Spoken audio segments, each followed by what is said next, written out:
The 4th of July is just 3 days away.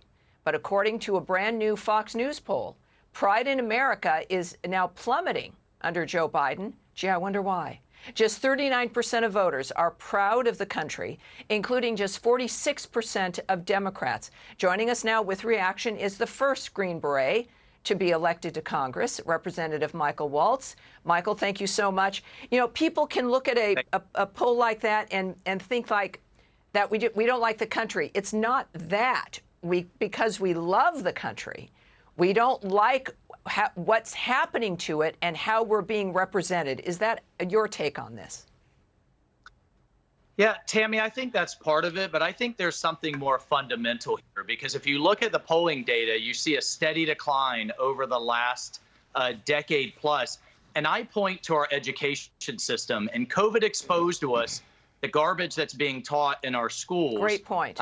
And when have things being taught in our schools that this is a fundamentally bad country, that at its core, it is misogynist, it's racist, it's colonialist. It wasn't founded to establish individual freedom for we the people away from monarchies and emperors, that it actually was established to protect slavery. When that's being taught in our schools, and then on top of that, you have things even in like math class, which we discovered in Florida, word problems in math class that talk about counting the numbers of oppressors and oppressed. And now in our military, they're saying on the one hand, you need to be willing to go die for our Constitution and our flag, but it is fundamentally at its core bad and flawed. I think you take all of that together, and when you talk about a military as this president has and the Secretary of Defense has, that's overrun with white supremacy, it doesn't surprise me you're seeing this kind of decline in pride in our institutions and pride in our flag. Yeah, and you know, I think that there is a combination of things going on. I think it's that's an excellent point, that we have young people especially being indoctrinated with loathing the country. And they don't know, because history's not taught anymore, right? They don't have much of a background. Yeah. But I do think that we know that a good majority of Americans know that what you described is a result of policy. This is not a natural, organic thing that's going on, that this is a group of people running the country that have done this to us. Is there, on this 4th of July, you know, there's even, you know, this sense that the 4th of July might become a partisan holiday. Do you envision that happening?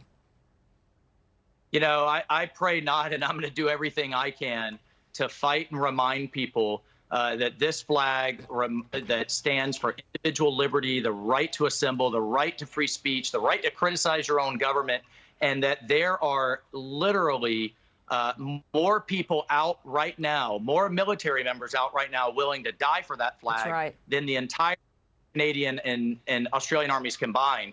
But you know, Tammy, you know who does appreciate this country and is literally dying to get here? Those are immigrants like the Afghans that were so desperate to come to this great nation, they were willing to cling to the side of a jet, or the people dying coming across our southern border. But to your point, it's all self-inflicted wounds. And if you look at where we were the month before the pandemic hit, with record unemployment across every ethnic sector, black, white, and brown, women and men, with a roaring economy, with justice reform, tax reform, Middle East peace. If you look at where we were under the previous administration and people looked at the results in their lives, they were pretty excited. And now they look at everyday problems and they're only compounding. Well, that's it. Right? Yeah, I mean, this is it. And we have to remember, I think that the debacle of Afghanistan is what kind of shook the nation to its core, really.